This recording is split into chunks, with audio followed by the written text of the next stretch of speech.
Welcome to Justice Losers, a podcast where we discuss entertainment media, namely movies, TVs, and comics. I'm your host, Preston, joined as always by my delightful co-host, Matt. Guess we're going with it. Yeah. I got through the part that I always mess up, but... Then you got in your own head. Yeah, I did. Yep.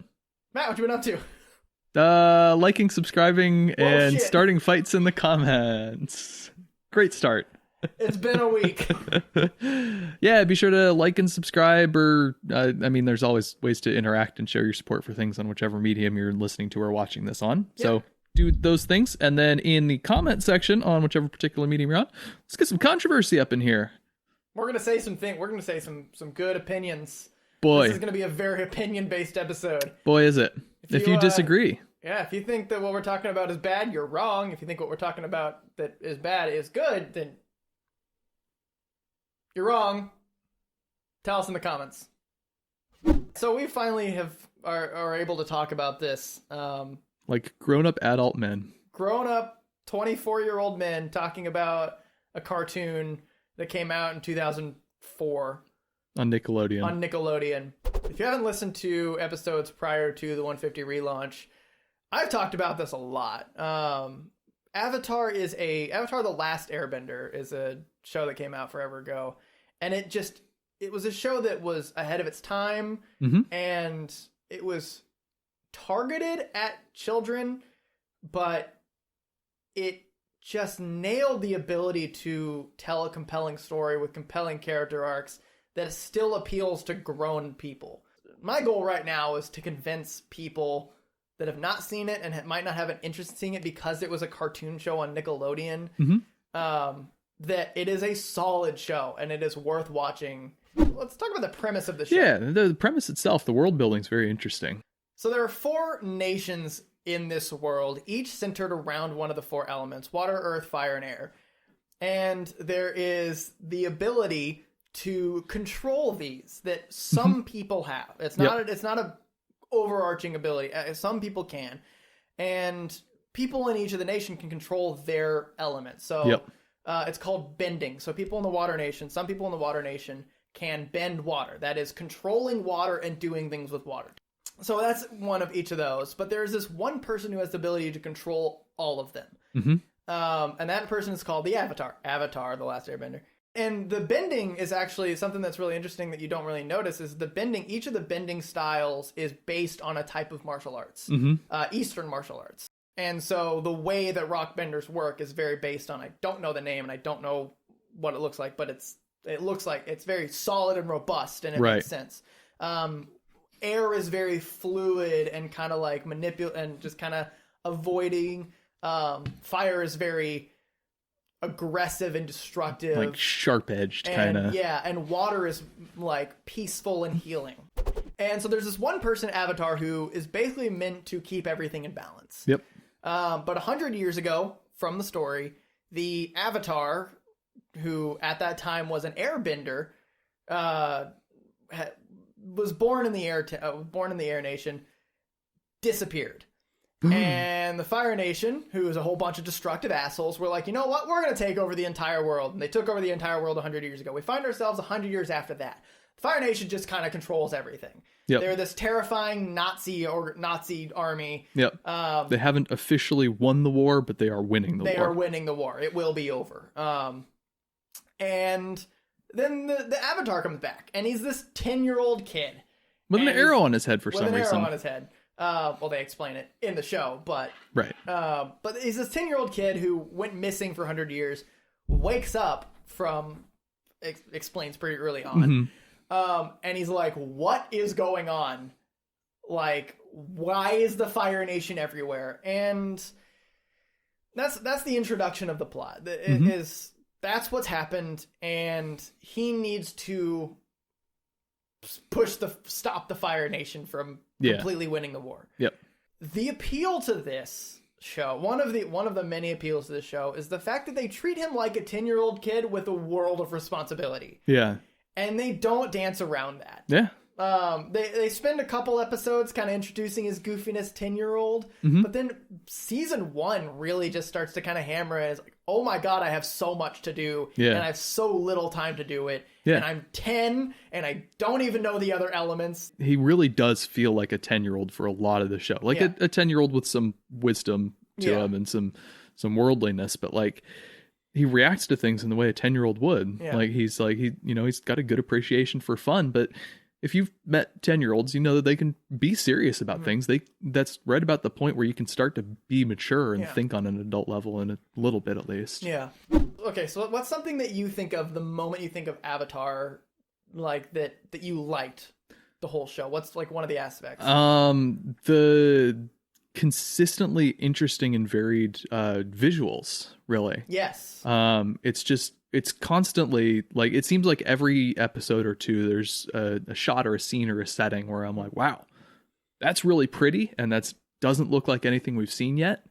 And it's constantly this really nice, well done visual landscape. Yeah, it's an animated show, and which means that they draw things, and like they draw things to be the animation, and I think that they really allow the animators to draw set pieces. Yeah. It became less of a focus on just tell the story with the people saying the things. Yeah. And there was a visual storytelling to it. There are some very beautiful, like, fire set things where it just feels dangerous. Like, the water sets are beautiful because it's just, like, this peaceful flowing water. It tells the story of the culture with just the way it looks, like the imagery. Yeah, I was going to tie that back into just the world building in general. Feels very authentic, like self-contained and authentic. Yeah. Like it's a weird world with some weird rules and a whole bunch of strange creatures and stuff, but there's very little in it that feels out of place within its own mythology. Yeah. You get the sense that they're like, okay, here's the rules and everything's going to fit within that. Yeah. So we talked about how the four nations are very distinct in the way that their cultures are and the way that they kind of exist. And the main characters are embodiments of each of those, and can on a smaller scale show why this world has balanced so well pretty thus far. So you have Aang, who is the Avatar, who's primarily an airbender. Yep. And the way that he's very wise, very kind of aloof, and like you said, they free-spirited. Freedom, yeah. And that's just kind of the way he is. Then you have Katara and Sokka, who are brother and sister, and they're from the Water Tribe, and Katara's a very motherly figure in the friend group, and that embodies the Water Tribe's kind of healing and bonding and familial culture of the Water Tribe. And Sokka is very like aggressive and planning, and that kind of adds to that element. That there's a smaller element of the Water Tribe that's very Norse. Yes.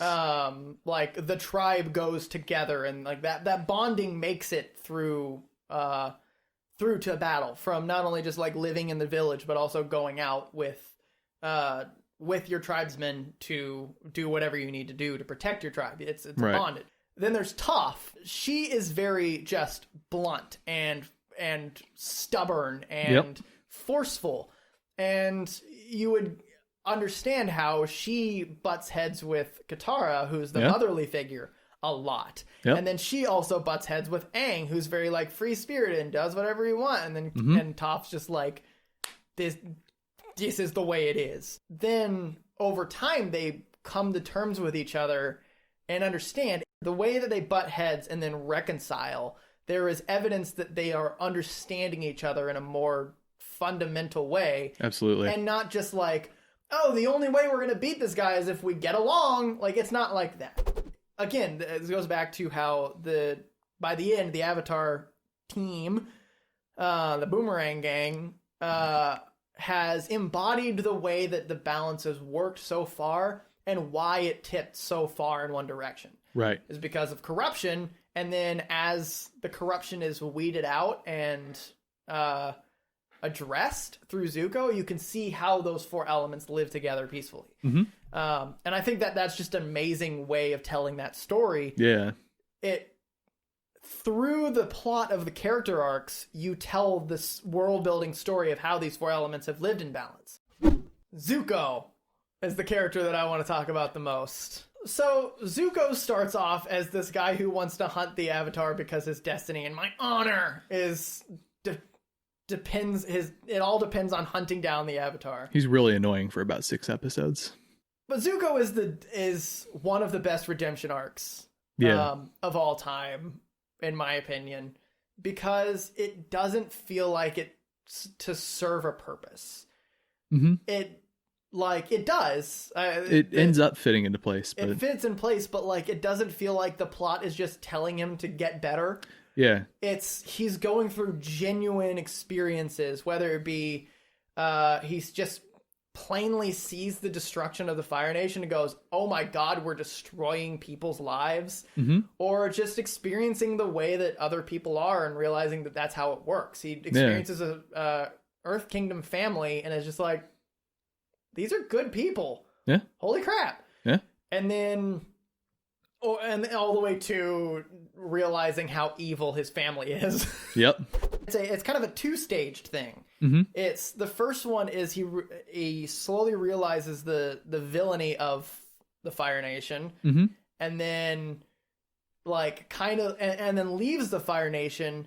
But then the next part is kind of realizing his own role.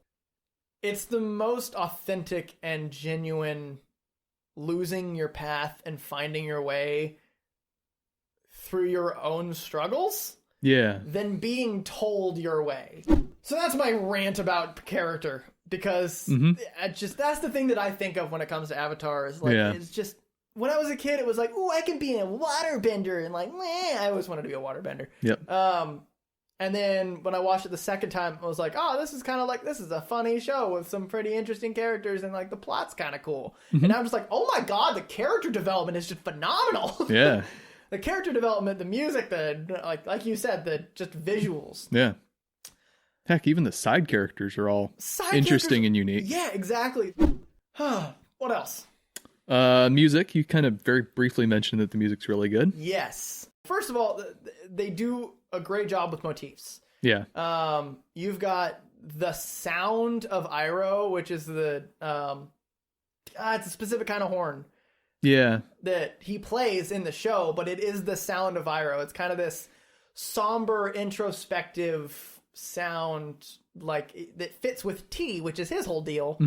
It sounds like sort of the stereotypical wise old Chinese guy, which is exactly what he is. He's like the wise old mentor. It uses that anytime that the wisdom of Iroh comes through the show. It's not only when he's there, but like towards the end when Zuko's really kind of coming to his own wisdom from Iroh, is you actually start to hear it within Zuko.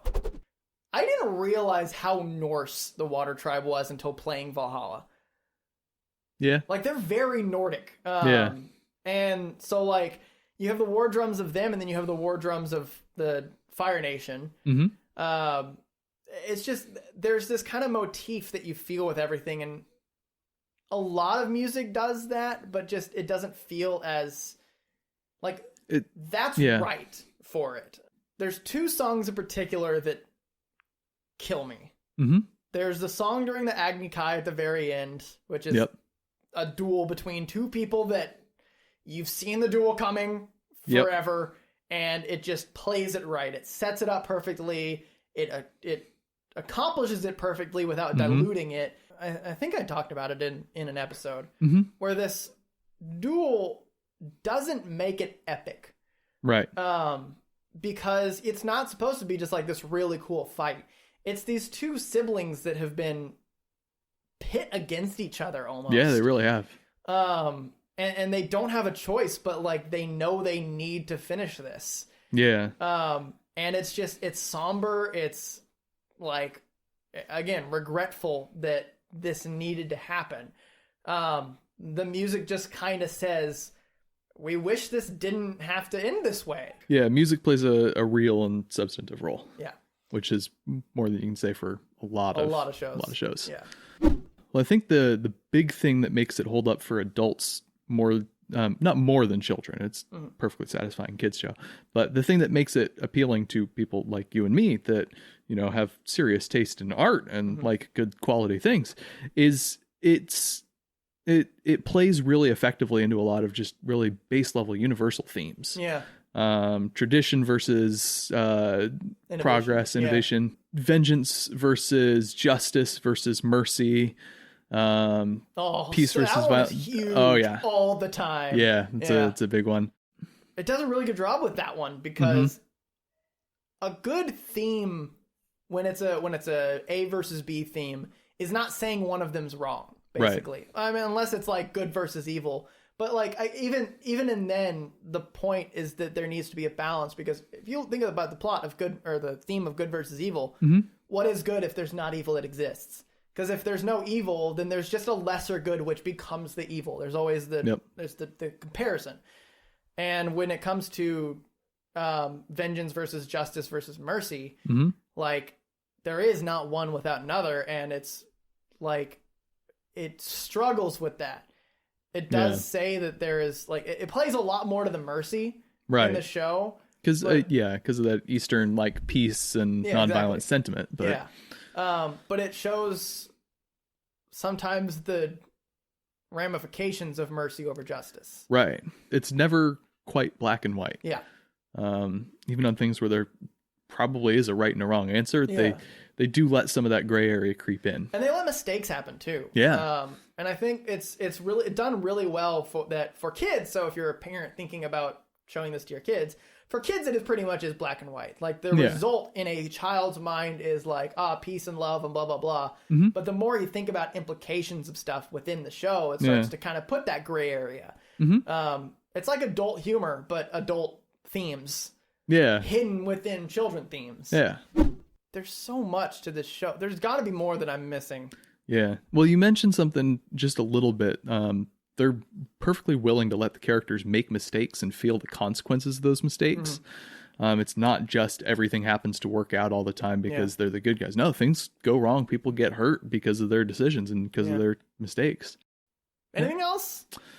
I mean, we There's could plenty sit and talk about this show more, but I think we've made a pretty convincing case for people that haven't seen it. It is. It's just, you don't go into the show expecting a cartoon. You put it alongside everything else that it aired with, which is Fairly Odd Parents, Jimmy Neutron. Like, you're going to think it's useless, but it needs to be viewed for what it is, not for what it was around.